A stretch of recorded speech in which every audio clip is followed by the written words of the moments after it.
E aí, gente, bem-vindos a mais um Dicas do Lipe. Vamos continuar a falar dos problemas clássicos? A gente ainda está falando de letras separadas, só que dessa vez, em vez de dois grupos, cada um separado de si, a gente vai ter um grupo só que tem que estar separado e o outro grupo, tanto faz se está junto ou não, ok? Dá uma olhada aqui na questão.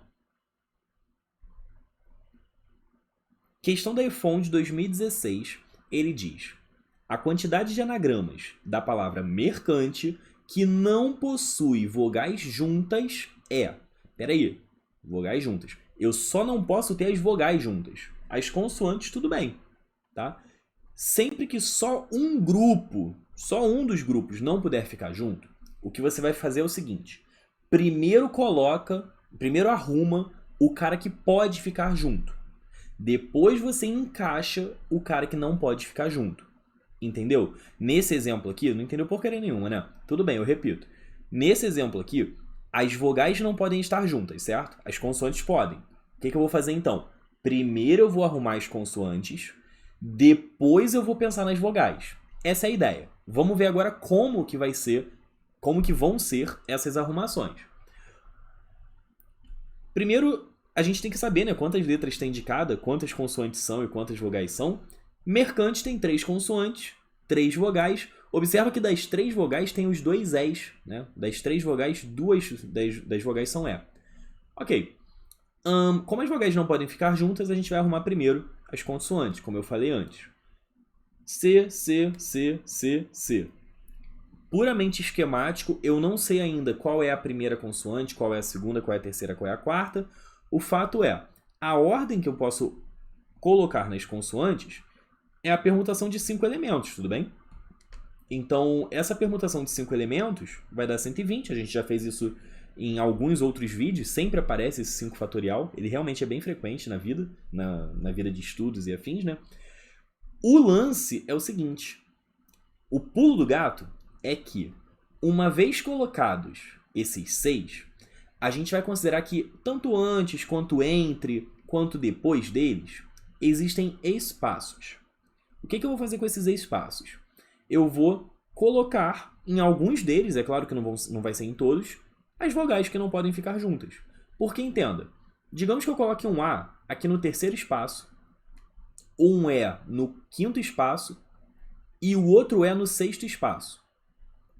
É uma arrumação válida, porque eu não tenho vogal junta nesse caso. Ah, mas eu tenho consoante junta. E daí? Eu posso ter consoante junta, eu não posso ter vogal junta, ok?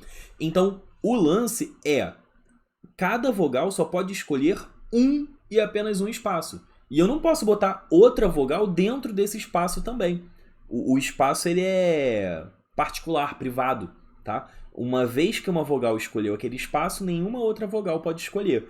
E uma outra observação é o seguinte: se a gente tem 5 consoantes, o total de espaços possíveis que eu estou gerando são 6, tá? Porque eu conto tanto antes dos 6, quanto depois dos 6, das letras C, né?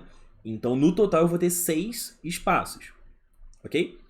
Esses 6 espaços, eu só vou ocupar 3 deles, com uma letra A e 2 letras Es. Eu só vou ocupar 3 deles. Os outros 3 vão ficar vazios. Show? Qual vai ser a sacada aqui, então? Isso é para ficar mais rápido, tá? Eu poderia primeiro escolher onde vão entrar as vogais e depois ordenar as vogais entre si. Eu poderia fazer esse caminho, eu faria num total de 3 passos: ordem das consoantes, escolha de onde entram as vogais, ordem das vogais. É válido, se você conhece esse caminho já, pode continuar que ele está certinho. Esse cara aqui é uma alternativa. A gente vai ter, em vez de ordenar só as vogais, ou escolher os espaços entre elas primeiro, a gente vai ordenar a vogal junto com o vazio.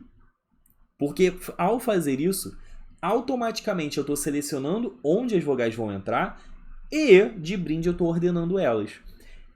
Em termos práticos, assim, por trás desse rolê, existe um arranjo aqui, só que eu não vou entrar nisso, tudo bem? Se você quiser pensar, refletir a fundo, aqui por trás existe um arranjo, mas, como eu falei, eu não vou entrar nesse detalhe.